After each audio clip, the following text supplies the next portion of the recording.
ang mga kwento ng pag-ibig, kwento ng buhay at kwento ng pag-asa dito sa Barangay Love Stories. Love Stories.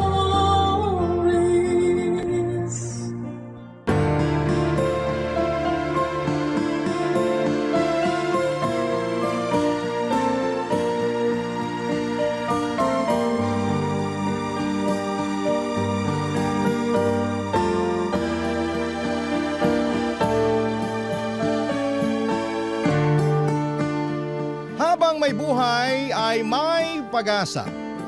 Pero hindi rin naman mawawala ang pagsubok, kaya importante na magtulungan ang magkapareha upang malagpasan nila ang mga bagay na yon. Ikaw, kabarangay, handa ka bang tulungan ang iyong kinakasama? Dear Papa Dudut, naranasan niyo na bang masapawan? Ako kasi oo. At yan ang pinakaayaw pakiramdam sa mundo. Ewan ko, pero para sa akin lamang talaga para sa akin lamang lamang na lamang talaga ako sa taong sumasapaw sa akin. Kaya naman ang kapal ng mukha niya na iparamdam sa akin ang bagay na yon. Yun din ang dahilan kung bakit napasulat po ako sa programa ninyong Barangay Love Stories. Kung hindi ninyo kasi may tatanong ay mahilig talaga ako makinig po sa radyo. At isang araw ay napadpad ako sa inyong istasyon. Simula noon ay palagi na ako nakikinig ng Barangay Love Stories ni Papa Dudut via online. Tapos ay nakita ko ang inyong email address kaya hindi na ako nagdalawang isip na sumulat sa inyo. At umaasa ako na mai-air ninyo ang aking kwento. Pero bago ako magpatuloy ay gusto ko munang magpakilala sa mga kabarangay natin. Cresida pala ang pangalan ko, 23 years old at taga Quezon City. Meron na akong kinakasama si Benjo na edad 25 naman at may isa na kaming anak na 2 taong gulang na.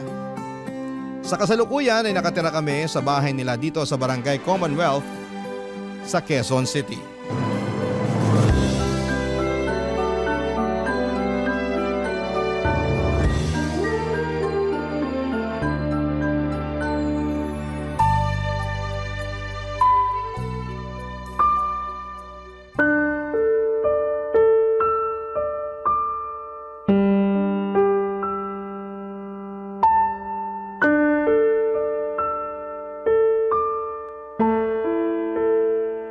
Bebe, ano to? Alin? Itong nasa cellphone. Malay ko sa'yo. Malalaman ko kung sasabihin mo. Nakita ko lang naman na sandamukal na picture ng mga gwapo at machong lalaki yung pinupusuan mo. Yung iba sa kanila di ko pa kilala. Bakit? Kailangan ba kilala mo para pusuan ko? Hindi naman. Pero malay ko ba kung sino yung lalaking yun? Mamaya, sikat pala siya sa ibang website tapos… Pwede ba? Ginaya mo naman ako sa'yo? Ha? Anong ginawa ko? Tanong-tanong ka pa sa ating dalawa. Ikaw nga yung mahilig manood ng ganun. Ibahin mo ako. Hindi ako ganong klase ng babae. Normal lang naman sa aming mga lalaki yung mahilig manood ng ganun ah.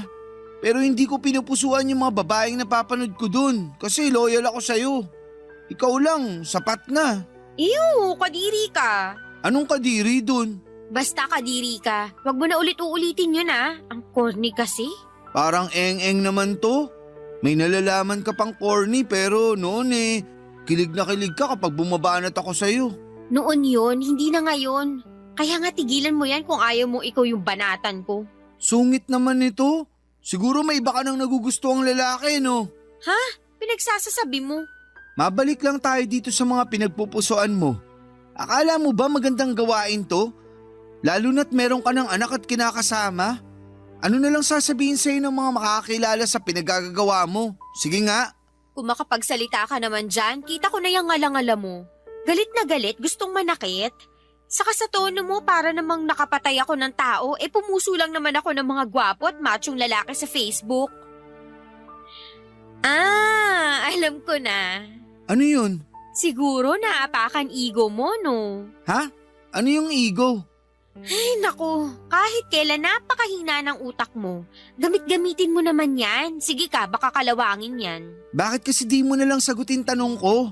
Kaysa naman dami mo pang ebas dyan. Eh, talaga naman. Ano nga? Baka may iba ka ng kinalolokohan ha? Wala. Saka bakit ko naman gagawin yun? Pamilyado na ako. Tulad mo pa ako sa mga katrabaho mong kirengking. May asawa na pero pumapatol pa sa iba. Bakit naman sila napasok sa usapan?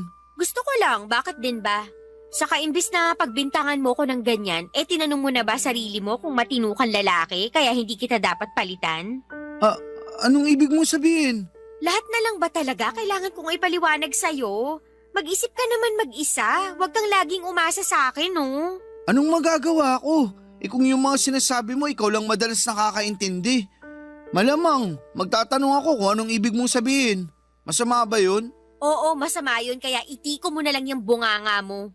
Mas mabuti pa yun kaysa magsalita ka ng kung ano-ano. Tamang bintang ka wala ka namang ebidensya. Saka hindi sapat na ebidensya yung nakita mong mga pinusuan ko dahil kahit sino pwedeng humanga sa ibang tao basta walang mali siya. Saka di pa ba sapat na sa'yo pa rin ako tumatabi sa gabi kahit na mabaho ka? Paano naman ako naging mabaho? Hindi ka kasi naglilinis ng katawan, amoy pawis ka palagi, kadiri ka. Lahat na lang talaga, Cressida. Amuin ko nga sarili ko. O ano, tama ako 'di ba? Ang baho mo. Oo nga no. Sige, maliligo muna ako. Papadudot, inis na inis ako sa kinakasama ko dahil sa pambibintang niya sa akin. Pakiramdam ko ay iniinsulto niya ng bonggang-bongga ang pagkatao ko. Kahit naman ganon ang ginawa ko, ni minsan ay hindi ko naisip ang binibintang niya sa akin. At noon pa talaga kung kailan nagsasama na kami at may isang anak. Matagal-tagal na rin kaming magkakilala ni Benjo. Siguro ay 18 anyos ako nang naging kami bago nagkaanak. Hindi ko na natapos ang aking pag-aaral dahil sa hirap ng buhay at naisipan ko na lamang na mag-asawa. Mahirap pa rin naman ang buhay namin kaya alam kong kagagahan yung ginawa ko. Samantala, nagtatrabaho bilang saddle stitch operator ang kinakasama ko sa isang pabrika. Mababa lang ang sweldo niya. Sapat lang palagi sa pangangailangan namin kaya nga wala kaming ipon at kadalasan ay nagigipit pa. Yun din ang rason kung bakit nakikisiksik pa rin kami sa kanila. Sa tagal naming magkakilala at magkasintahan ni Benjo, aminado ako na dumarating sa akin yung pananawa at pagkaumay sa aming relasyon. Kaya nagagawa kong tumingin at humanga sa ibang lalaki online. Pero hindi ko naman kahit kailan sinubukang pagtaksilan ng tatay ng anak ko. Maliban na lamang siguro noong mga panahong yon kung saan ay unti-unting lumaki ang pagkakagusto ko sa isang hindi inaasahang lalaki. Lahat ng yon ay kinuwento ko sa kaibigan at dati kong kaklaseng si Almarie Papadudut.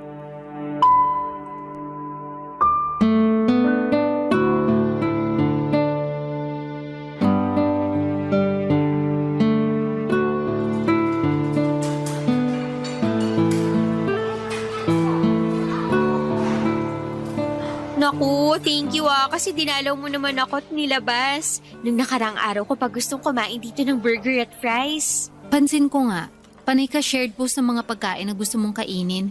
Kaya nag-chat na ako sa'yo na magkita tayo dito sa fast food. Kaya nga, thank you sa panlilibre. Sensya ka na kasi wala akong trabaho. Wala rin tuloy akong pera. Ayos lang, magkano lang naman yan? Naks, iba talaga pag may trabaho, no? San ka na nga ba ulit? Trabaho ko? Oo, alam ko kasi umalis ka na dun sa pinagtatrabahuan mong patahian. Oo, umalis na nga ako doon. At cashier ako ngayon sa isang convenience store. Okay ba pasahod dun? Sakto lang, pero mas maayos yung ngayon kesa naman sa dati ko. Sobrang init doon, akala mo impyerno. Tapos yung line leader namin, si Satanas. Laki talaga ng galit mo dun sa line leader nyong yun, no? Sakto lang, kasi hindi pa naman niya ako nagawa ng kasalanan. Siguro, lagi lang niya akong pinagagalitan at sinisita kahit maayos naman yung trabaho ko. Naisip ko, inggit lang siguro sa beauty ko kaya ganun. Pero ayoko na rin naman manatili sa lugar na yun. Bukod sa mababa ang sweldo, napakaraming tukso sa loob. Hindi lalaki kundi mga pautang na pinapatulan naman ng ibang nanay doon. Kaya ending, payslip na lang nakukuha nila sa araw ng sweldo. Ako nga na wala pang anak hirap na sa buhay. Kaya napapaisip ako, paano nila nairaraos yung araw-araw nila? Lakas na lang talaga ng loob ang labanan sa buhay ngayon. Maiba tayo. Nasaan pala anak mo? Bakit hindi mo sinama? Nasa bahay saka nandun naman si Benjo para bantayan ang anak namin. Hindi ko na sinama kasi magulo yun. Saka baka magturo ng kung ano-ano. Siyempre nahihiya ako sa'yo. Ayos lang naman. Sweldo ko naman Kahit na. Bilhan ko na lang ng pasalubong para matuwa naman pagdating mo. Ikaw bahala. Thank you talaga. Walang anuman. Kumusta na kayo ni Benjo? Ganun pa rin. Pakiramdam ko wala kaming pag-unlad kasi ayos na sa kanya yung trabaho niya. Akala yata niya mabubuhay kami sa kakarampot niyang sweldo. Wala ba siyang planong maghanap ng ibang trabaho? Mukhang wala Mababa pa naman kumpiyansa nun sa sarili. Ay, buti pa yung kuya niya. Gwapo na tapos marami pang pera. Kaya ayun, nagustuhan ko bigla. Anong nagustuhan biglang pinagsasabi mo? Crush ko kuya niya kasi magaling dumiskarte sa buhay. Feeling ko mas may future ako kung siya nakatuluyan ko. Manghilabot ka nga. Bakit naman hindi naman tayo nag-uusap ng karumal-dumal at nakakatakot? Gaga, hindi nga. Pero ano ba yung pinagsasasabi mo dyan? Baka nakakalimutan mo may kinakasama ka na at si Benjo yun. Tapos may anak pa kayo. Kaya dapat hindi ka na magkagusto sa ibang lalaki. Lalong-lalo na sa kuya niya. Ikaw naman, masyado kang seryoso.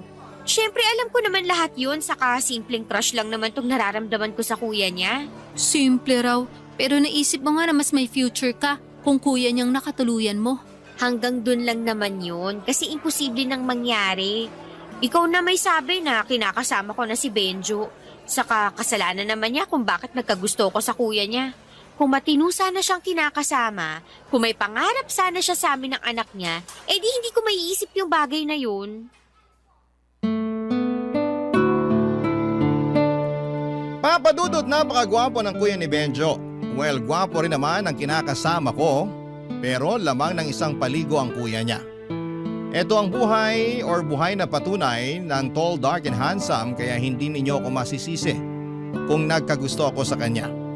Pero alam ko sa sarili ko na simpleng pagkagusto lamang yon, dahil mas napapansin ko na ang pagiging lamang nito sa kanyang kapatid na siyang kinakasama ko.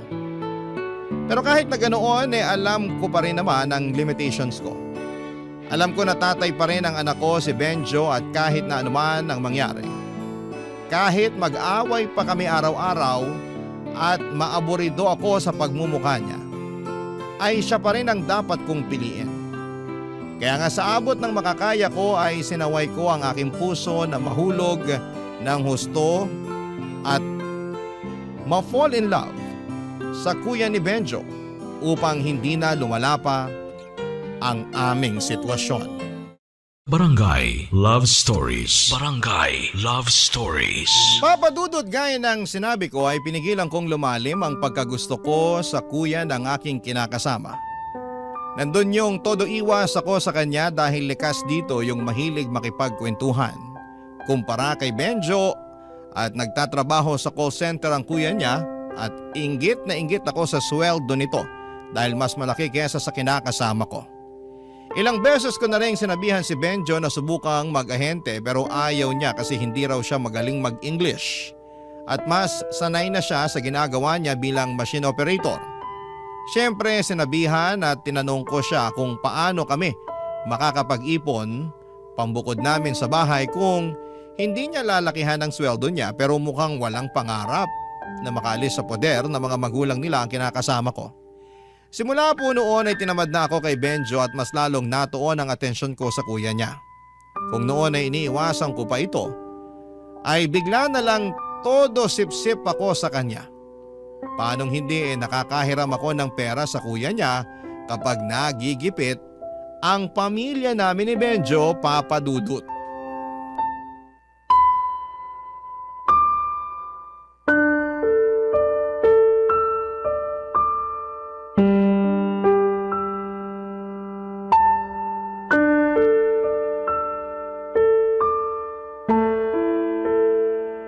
Pwede bang mag-usap tayo, bebe?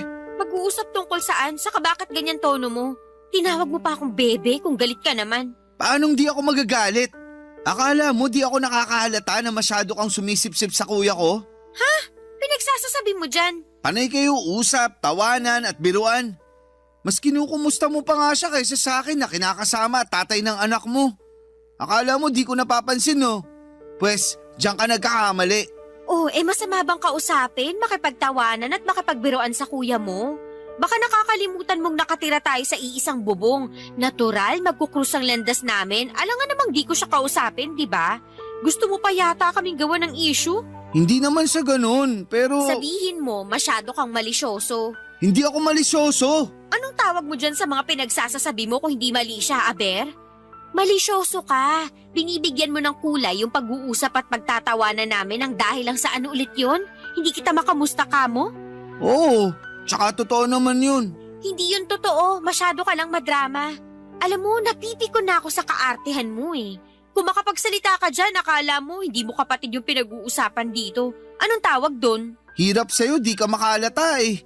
Magkakaganito ba ako kung di ako nagsiselos? Wow, ngayon naman may nalalaman ka ng pagsiselos.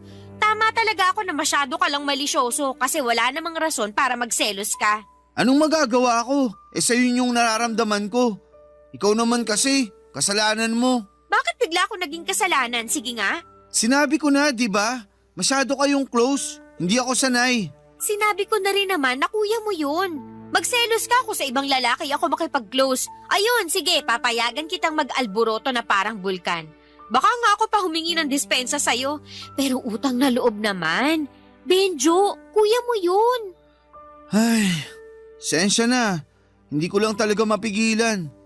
Pakiramdam ko kasi may ginagawa kayo nakakaiba pag wala ako rito sa bahay o kung nakatalikod ako. Naririnig mo ba yung mga pinagsasasabi mo? Oo naman. Palagay mo sa akin, bingi. Hindi, pero buti na rin yung nagkakaintindihan tayo kasi napakasira ulo mo.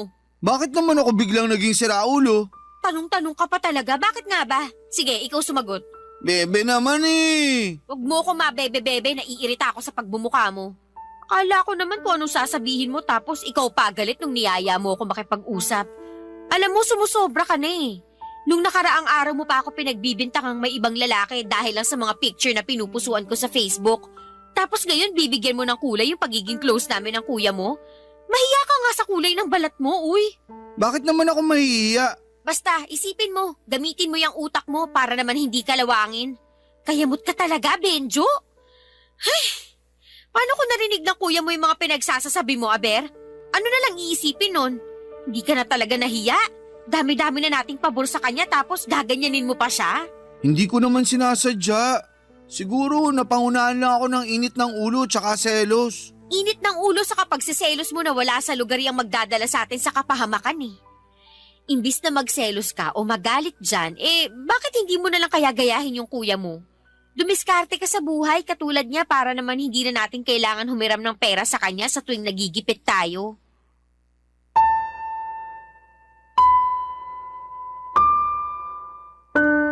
Papadudot akala ko ay puro trabaho at yosi lang ang nasa utak ng kinakasama ko pero nagkamali ako dahil marunong din pala siyang mag-obserba. At yun nga ay nung napansin niya ang pagpapapansin ko sa kuya niya. Pero buti na lamang at magaling akong magpalusot at sa huli ay naidepensa ko ang aking sarili. Saka wala rin namang patutunguhan ang nararamdaman ko sa kuya niya dahil nga may anak na kami ng kinakasama ko. Sa kabilang banda ay paulit-ulit na sumagi sa isipan ko na sana nga ay kami na lamang ng kuya niya ang naging magkarelasyon. Tingin ko kasi ay mas may kinabukasan kami ng anak ko kung siya ang nakatuluyan ko. Pero gusto ko lang linawin na mahal ko naman si Benjo. Kaya lang dahil sa ugali niya na pabanjing-banjing at mukhang kontento na sa buhay namin, ay unti-unting naapektuhan noon ang damdamin ko sa kanya at sa aming relasyon. Kung may time machine lang sana ay gusto kong bumalik sa nakaraan para baguhin ang aking kapalaran. Imbes na si Benjo ay sa kuya niya ako makikipaglapit ng loob. Kaya lang ay mukhang hindi na mangyayari yon noong nagkaroon ng girlfriend ang kuya ng aking kinakasama, Papa Dudut.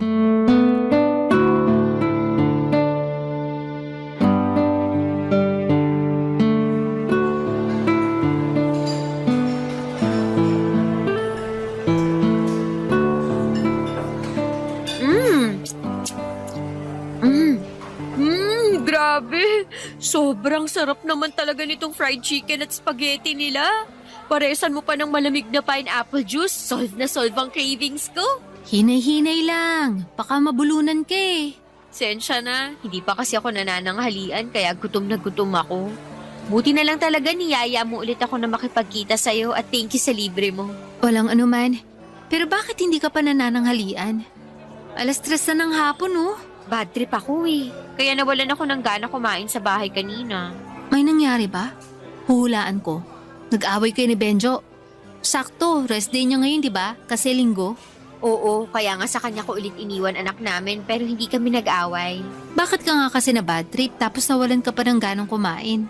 Sinong di mawawala ng gana? Sinama at pinakilala lang naman ng kuya ni Benjo yung girlfriend niya. OMG! May girlfriend na pala siya? Oo, lahat nga kami nagulat kasi wala kaming alam na may nililigawan na pala siyang babae. Hindi man lang niya nabanggit o nakwento man lang kaya gulat na gulat talaga kami nung pinakilala niya sa amin kanina. Ayun, masayang-masaya naman sila, maliban sa akin. Alam ko kung bakit. Bakit? Syempre, may gusto ko na dun sa tao. Tapos, ang sakit nung bigla na lang siya nagka-girlfriend. Oo, tama ka. Apektado buong sistema ko kaya nawalan ako ng gana kanina at nagsuka pa ako sa CR. For real? Oo. Pero hindi ka naman buntis. Gaga, hindi. Naka-IUD ako, no? Ayaw ko pa magbuntis ulit. Buti naman. Hirap mag-anak sa panahon ngayon, no? Kaya nga sinabi ko kay Benjo na wag niya akong tatangkaing buntisin dahil mananagot siya sa akin. Di naman sa ayaw ko na magka-baby. Pero sa hirap ng buhay tapos mahina pa dumiskarte kinakasama ko, wag na talaga munang mag-anak. Correct. Pero grabe namang epekto sa'yo nung revelation ng kuya ni Benjo para magsuka ka pa. Oo nga Saka hindi ko rin kasi inaasahan kaya, ayun, bumaligtad sikmura ko. Kumusta naman si girl? Yung girlfriend? Maganda ba? Hindi, pangit. Sobra ka naman sa pangit. Totoo naman Maputi lang pero mas maganda pa rin ako sa kanya. Siguro nga mas maganda ka sa kanya. Pero siya pa rin yung pinili ng kuya ni Benjo. Talo ka pa rin. Ewan ko ba? Totoo yata yung kasabihan na love is blind. Eyes can be blind, but heart can see ang peg ng love story nila. Pwede ba? Wag mo na nga ipagdiinan. Lalo ako nayayamot OA mo naman? May kinakasama ka na at anak, di ba? Gets ko na ma-hurt ka ng konti at magulat. Pero hindi na yung sobra-sobrang maapektuhan ka. Dapat kung may mararamdaman ka, ituwa. Kasi sa wakas, nagka-girlfriend na yung kuya ng kinakasama mo. Nakwento mo sa akin na wala ka mong nakarelasyon nyo ng ilang taon matapos lokohin ng ex, di ba? Oo, pero hindi pa rin ako natutuwa. Alam ko naman na hindi ako dapat maapektuhan ng gusto, pero ewan ko ba kung bakit ako nasasaktan at naiinis? Nasasaktan kasi nga may iba na siyang kinagigiliwang babae at inis ako dun sa girlfriend niya dahil inagaw niya yung atensyon sa akin ng kuya ni Benjo. Kung bakit kasi bigla-bigla siyang umiiksena? Papadudot, hindi ko alam na may korsonada na palang babae ang kuya ni Benjo kaya nga gulat na gulat ako nung isang araw ay pumunta ito sa bahay kasama niya upang ipakilala sa amin. Ni hindi pa naman ako nakapagsuklay ng buhok o nakapagsuot ng panloob kaya nagkumahog pa akong pumasok sa magulo at maliit naming kwarto ni Benjo para ayusin ang aking sarili. Hindi nagtagal ay lagi nang sinasama ng kuya ni Benjo ang girlfriend niya sa bahay namin para tumambay. At kapag hindi niya ito sinasama sa bahay, ay kung saang magagandang lugar pasyalan at kainan niya ito dinadala. Papadudot lahat ng yon ay nakikita ko sa Facebook na pinopost ng kuya ni Benjo. Kaya naman inggit na inggit ako sa girlfriend niya. Sana kasi ako yon. At hindi ang pangit na babaeng yon, Papadudot. Barangay Love Stories. Barangay Love Stories. Papadudot sa araw-araw na lang na ginawa ng Diyos. Lagi kong napapansin na nasasapawan na ako ng girlfriend ng kuya ni Benjo. Kahit na wala naman siyang ginagawa sa akin. Nakikipagplastikan lamang ako upang pakisamahan siya pero sa totoo lang ay sorang-sora na ako sa pagmumukha niya. Oo, mabuti lang siya at makinis ang balat palibase di aircon ang pinagtatrabaho ang opisina pero ako pa rin ang mas maganda sa aming dalawa. Ako pa rin ang mas may kwentang kausap kesa sa kanya na puro lang cellphone. Ako pa rin ang mas masarap magluto sa amin. Samantalang siya ay walang alam kundi ang kumain. Di na katakataka na lumobo ang katawan niya pero sa kabila ng lahat ay gustong gusto pa rin siya ng kuya ng kinakasama ko. Ewan ko ba. Pero sobrang naiinis ako sa sitwasyon na yon kahit na alam ko sa sarili ko na wala naman akong dahilan para mainis. Hindi nagtagal ay lalo pang nadagdagan ng inis ko noong nalaman naming nag-propose na sa babaeng yon ng kuya ni Benjo. Napamura talaga ako nang wala sa oras at napaiyak na lamang sa CR pagkatapos. Hindi ko pa kasi tanggap na may girlfriend na siya tapos ay biglang ikakasal na sila. Lalo lang tuloy nadagdagan ang pagkainggit ko sa babaeng yon dahil feeling niya ay siya na ang pinakamagandang babae sa balat ng lupa matapos siyang yayain ang kasal ng kuya ng kinakasama ko.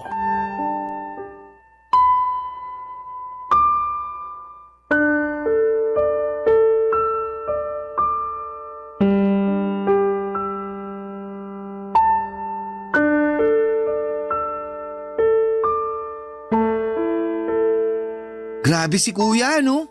Masyadong mabilis kumilos. Mantakin mong yayain agad ng kasal yung jowa niya. Halatang ayaw na talaga niyang pakawalan. Oo nga eh. Oh, bakit naman ganyan tono mo? Ano bang problema sa tono ko? Ewan ko. Kaya nga tinatanong kita kasi para kang wala sa mood. Masakit lang ulo ko tapos daldal ka pa ng daldal dyan. Hindi ba pwedeng tumahimik ka na lang muna para naman pumayapa yung paligid ko? Wala naman akong ginagawa sa'yo kaya huwag ka sa akin magalit. Masyado ka. Nagkikwento lang naman yung tao. Ayun na nga. Kwento ka ng kwento eh, alam ko naman na yan. Baka nakakalimutan mo, nakasama niyo ako nung sinabi ng kuya mo na niyaya niyang magpakasal yung jowa niya. Tapos ulit-ulitin mo pa? Bakit ba kasi nagagalit ka? Masama ba na ulit-ulitin ko? Masama kasi naririndi na ako. Krisida naman eh. Benjo naman. Mahirap bang intindihin yung sinabi ko? Ano?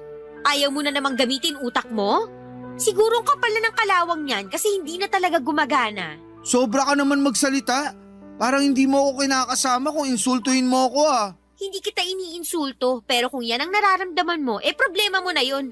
Bakit ba kasi hindi ka nagmana sa kuya mo na madaling makaintindi, magaling dumiskarte sa buhay? Huwag mo nga akong ikumpara sa kuya ko. Nakakapanliit naman yun. Ganyan nga, manliit ka kasi totoo naman yung mga sinabi ko. Alam mo napakamalas ko sa'yo. Anong ibig mong sabihin? Kasi nakilala pa kita at pumayag ako magpaligaw sa'yo. Kasi ikaw pa naging tatay ng anak ko. Kung hindi siguro nangyari yun, maayos-ayos yung buhay ko kumpara ngayon. Sana hindi lang palaging sapat sa atin yung kinikita mo. Sana palaging may sobra para naman hindi na tayo madalas magipit. Oh, kita mo? Kipit na naman tayo ngayon dahil walang panggatas yung anak natin. Tapos hindi na ako makahiram sa kuya mo kasi mukhang nag-iipon yata siya ng pera pang kasal nila ng babaeng yun. Magiging asawa na ni kuya yung babaeng yun na sinasabi mo. Kaya tawagin mo siya sa pangalan niya. Wala akong pakialam. Pansin ko, ang init ng dugo mo sa kanya. Inaano ka ba niya? Ano bang pinagsasasabi mo? Akala mo kasi sa akin hindi marunong mag-obserba eh. Akala mo di ko napapansin na nakikipagplastikan ka lang sa girlfriend ni kuya? So what? Wala ka namang pakialam kung nakikipagplastikan ako sa kanya. Mahalaga pa ba yun? Issue natin yung pinag-uusapan dito. Tapos magsisingit ka ng ibang tao? Di ko alam, nag-uusap pala tayo. Ano bang akala mo sa ginagawa natin? Nagpe-prayer meeting? Akala ko kasi nag-aaway tayo dahil sa tono ng boses mo. Anak naman ng lintik. Kanina mo pa talaga pinapakailaman yung tono ng boses ko, no? Pwede bang kumalma ka lang? Masyado kang mainit eh. Mukha mo pakalmahin mo sa kakasalanan mo kung bakit ako nagkakaganito. Paano naman naging kasalanan ko? Kung nanahimik ka na lang sana, di hindi ako magagalit sa'yo. Hirap sa'yo, hindi mo alam kung kailan dadaldal o kung kailan dapat itikom yung bibig mo. Nakakairita ka talaga kahit kailan. Bebe naman. Huwag mo nga akong tawagin yan. Huwag ka na kasing magalit sa akin. Mas marami akong dahilan para magalit sa'yo kaysa hindi. Kaya kung ayaw mong madagdagan pa pagkaaburido ko sa pagmumuka ko, manahimik ka na. Papa Dudut, hindi na ako nakapag-control ng damdamin at tuluyan na nga yung sumabog ng mga panahong yon. Lahat ng hinanakit at sama ng loob ko kay Benjo ay nasabi ko ng isang bagsakan sa pagtatalo namin. Sobrang bigat kasi sa kalooban, nadalihin na mag-isa ang mga problema ng aming pamilya na hindi naman niya nakikita o napapansin. Maling-mali yata talaga na siya ang pinili kong pakisamahan kaya nga araw-araw sa pagising at pagtulog ko ay nagsisisi ako ng husto, Papa Dudut. At dahil gusto kong pangatawanan ng sama ng loob ko kay Benjo ay nag-alsa balutan ako. At binitbit ang aming anak ng araw na yon. Umuwi kami sa maliit na inuupahang kwarto ng nanay ko kasama ang aking stepfather at 5 nilang maliliit na anak. Wala namang magawa si nanay noong pinagsiksikan ko ang aming sarili ng anak ko sa bahay nila. Pero isang araw pa lamang ang nakakalipas ay hirap na ako. Mabuti na lamang at dinalaw ako doon ni Almarie kaya meron akong napagkwentuhan na mga pinagdaraanan ko, Papa Dudut.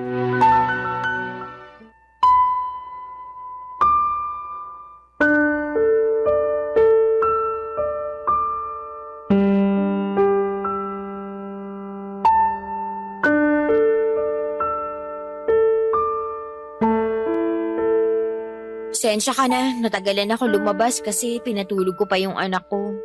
Buti wala rito mga kapatid kong maliliit kasi napakaingay ng mga yun. Okay lang. Tsaka buti na patulog mo na rin yung anak mo. Oo, iyak ng iyak bago ka dumating kasi nga inaantok. Ay, sensya ka na rin, dito lang tayo pumwesto sa may labas ng pinto. Sobrang kalat at baho kasi ng bahay nila nanay, nakakahiya magpatuloy ng bisita. Di bale, malimlim naman sa kamahangin dito. Ano ka ba? Walang kaso sa akin yun. Salamat nga pala kasi pinuntahan mo kami rito. Oo naman. Naloka ako nung sinabi mong umalis kayo ng anak mo kina Benjo at dito kayo tumuloy kina nanay mo. Kaya nga, pero maling-mali na dito kami umuwi kasi mas mahirap pa doon kina Benjo yung sitwasyon namin ng anak ko rito. Sobrang liit ng bahay nila, maingay, mainit, makalat at mabaho. Nasusuka na nga ako eh. Bakit pa kasi umalis kayo dun? May pinag-awayan ba kayo ni Benjo? Meron, pero nakikipagbati na nga siya matapos niyang mag-sorry. Kaya lang, ganun na lang ba yun? Magsusorry tapos walang pagbabago? Nakakaumay na. Kaya sinabi ko na hindi ko na matatanggap yung sorry niya. Ayun, nag-alsa balutan kami ng anak ko at umuwi rito kay nanay. Pero alam mo naman siguro na hindi kayo pwede magstay dito na matagal, di ba? Oo, ngayon pa nga lang, hirap na ako. Kung ano man yung pinag-awayan nyo ni Benjo, payo ko ayusin nyo. Pag-usapan nyo lalo may anak kayo. Plano ko naman talaga siyang patawarin. Kaso gusto ko lang ma-realize niya na napupuno at nasasagad din ako. Alam mo naman issue namin, di ba?